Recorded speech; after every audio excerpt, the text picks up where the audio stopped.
তুমি কি আমার জন্য উপহার এনেছো? নিশ্চয়ই এনেছি, তুমি একটু চোখ বন্ধ করো। কে আমার এই গায়ে বসে আমার উপরে গলা উঁচিয়ে কথা বলে?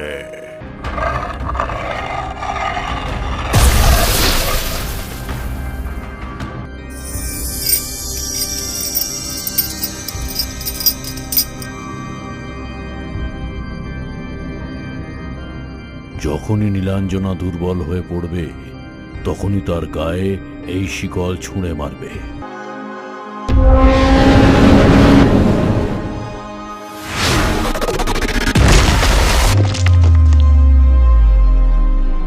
কি ব্যাপার, আশেপাশে কোথাও কি নিহারিকা রয়েছে নাকি?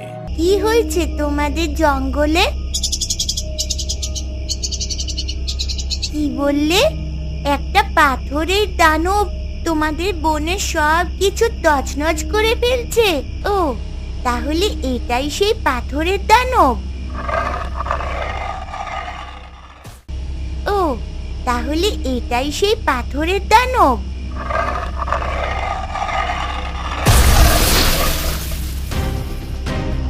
কে তুমি? আর আমাদের এই বনে এসে অশান্তি করছো কেন? নীলাঞ্জনা, আমি তোমাকেই খুঁজছিলাম। তুমি আমার নাম জানো? তুমি কে? প্রস্তুত হও বজ্রনাথ, নীলাঞ্জনা এসে গেছে। আমি প্রস্তুত হয়েই আছি। আমি তোমার ব্যাপারে অনেক কিছুই জানি। আরেও জানি যে তুমি আমার শত্রু, তাই তোমাকে পিষে ফেলতে এসেছি।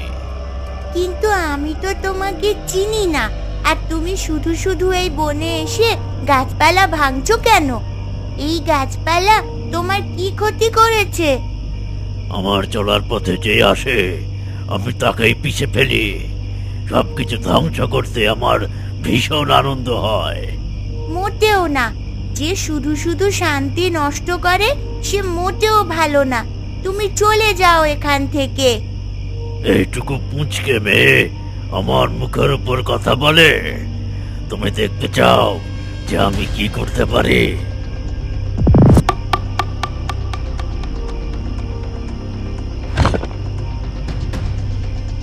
দেখি, এই পাথরের আঘাতে তো তোমার সবকিছু শেষ হয়ে যাবার কথা ছিল। আরে বোকা, ওই মেয়েটাকে যদি সাধারণ আঘাত করা যেত তাহলে তোমাকে ডেকে আনতে হতো নাকি? তুই চুপ কর, খালি দেখে যা, আর সঠিক সময় এলে আমাকে বলবি। তুমি একজন মায়াবী কন্যা, তাই আমার পাথর তোমার কোনো ক্ষতি করতে পারলো না। কিন্তু এবার তুমি আমার হাত থেকে বাঁচতে পারবে না।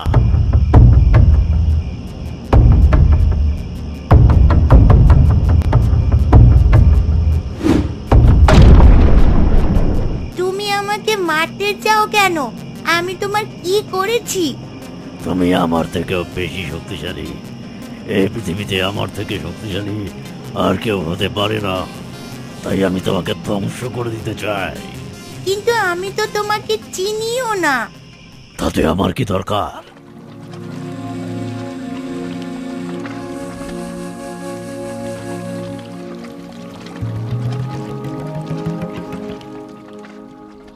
আমি আর এখানে চুপ করে বসে থাকতে পারছি না। ওদিকে ওই শয়তানটা আমার মেয়েকে মেরে ফেলতে চাইছে, আর আমি এখানে পরিলোকে চুপচাপ বসে বসে তা দেখবো? আমি এখনই যাচ্ছি পৃথিবীতে। আমি তোমার উদ্বেগ বুঝতে পারছি, কিন্তু তুমি যদি এখন নীলাঞ্জনার কাছে যাও তাহলে তোমাদের দুজনের জীবন সংকটাপন্ন হয়ে উঠবে। তখন তুমি চাইলেও নীলাঞ্জনাকে বাঁচাতে পারবে না। অন্তত তোমার মেয়ের জন্য হলেও তোমার এখন এখানেই থাকা উচিত।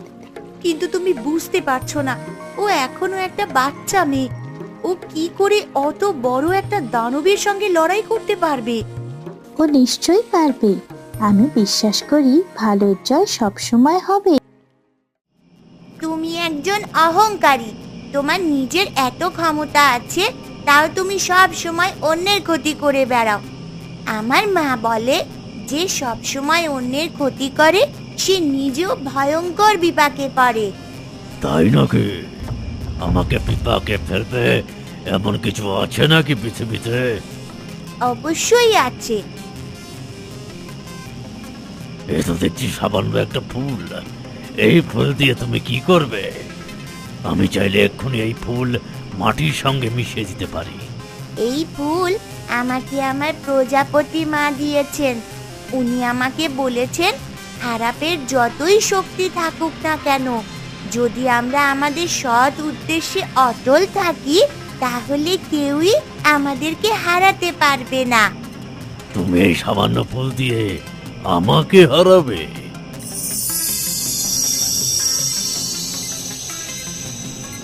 এই মেয়েটা আমার সময় নষ্ট করছে। এখনই সুযোগ একে পিষে ফেলবার।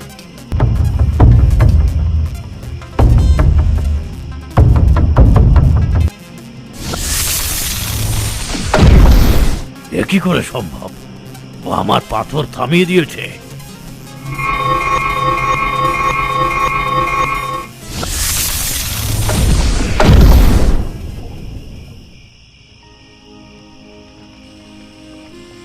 আমি বলেছিলাম না, নীলু নিজেই পাথরের দানবের মোকাবিলা করতে পারবে।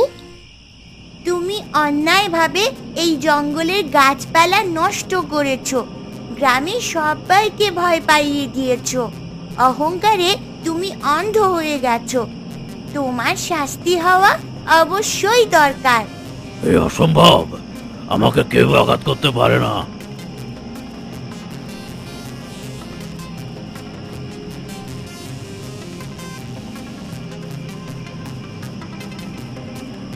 এ কি হচ্ছে? এখানকার সমস্ত পাথর পাহাড় সবই আমার কথা মেনে চলে। আমি তাদেরকে নিয়ন্ত্রণ করতে পারি, আর এই মেয়েটা আমার ক্ষমতার নিয়ন্ত্রণ নিয়ে ফেলেছে। এ কিছুতেই হতে পারে না। না, যদি তুমি সত্যি কোনো কিছু চাও, তাহলে সব কিছুই সম্ভব।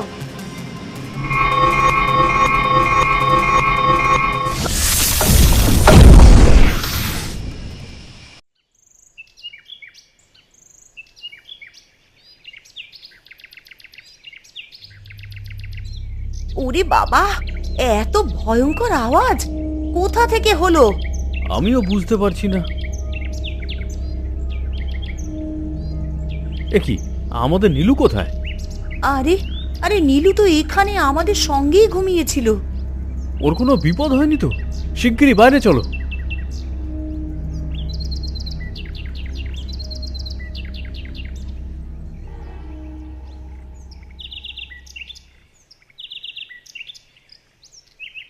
তুই কোথায় গিয়েছিলি মা? আর ওই রকম শব্দ হলো কিসের জন্য? আমরা কত ভয় পেয়ে গিয়েছিলাম, তা তুই জানিস? তুই আমাদেরকে না বলে বাড়ি থেকে বের হয়েছিস কেন?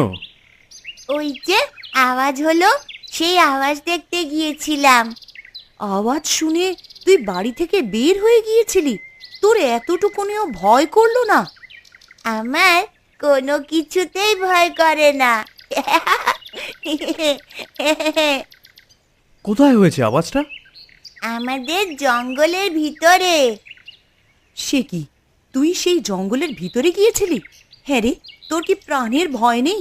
তুই জানিস না সেখানে এক ভয়ঙ্কর জন্তু এসে আস্তানা গেড়েছে? কোথায় জন্তু?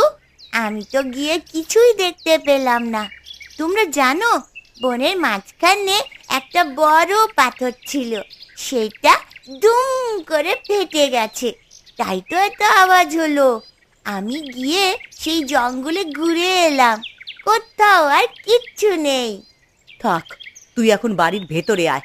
তোর আজকে সারা দিন বাড়ি থেকে বের হওয়া বন্ধ। কেন? আমি আবার কি করলাম? জঙ্গলে তো কোনো জন্তুও নেই এখন। সে থাক কিংবা না থাক, তুই বাড়ি থেকে বের হবি না।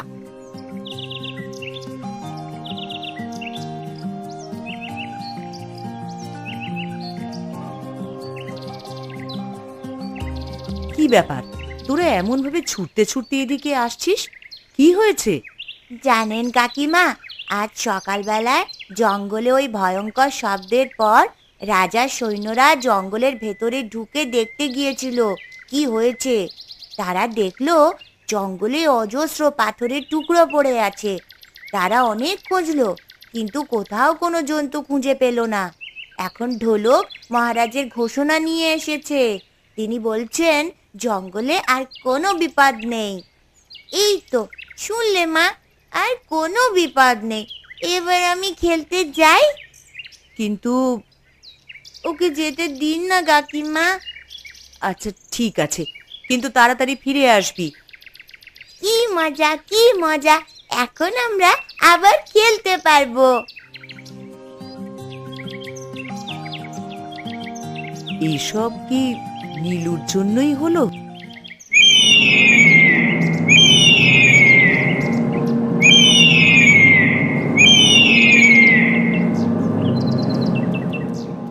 কায়া পাহাড়কে আমি মাত্র একটা কাজ করতে বলেছিলাম, সে সেটাও পারলো না। আহ! ছোট বাচ্চা মেয়ের সামনে কেউ দাঁড়াতে পর্যন্ত পারছে না। মেয়েটার ক্ষমতা আমরা যা ভেবেছিলাম তার থেকে অনেক বেশি। সাধারণ কোনো উপায় ওই মেয়েটার ক্ষমতা হস্তগত করা যাবে না অঙ্গারাজ। কোনো পাথরের উপর এক নদীর জল একেবারে ফেললে সেই পাথর ভাঙে না, কিন্তু প্রতি মুহূর্তে যদি ওই পাথরের একই জায়গায় একই নিয়মে ফোঁটায় ফোঁটায় জল পড়তে থাকে, তাহলে সেই পাথরে গর্ত তৈরি হয়। নীলাঞ্জনা যত ক্ষমতার অধিকারিণী হোক না কেন, এক সময় না এক সময় সে ভেঙে পড়বে। বজ্রনাথ, হুকুম করুন অঙ্গারাজ। নতুন কাজের জন্য প্রস্তুত হ। বেনিপুরে আবার আঘাত করতে হবে।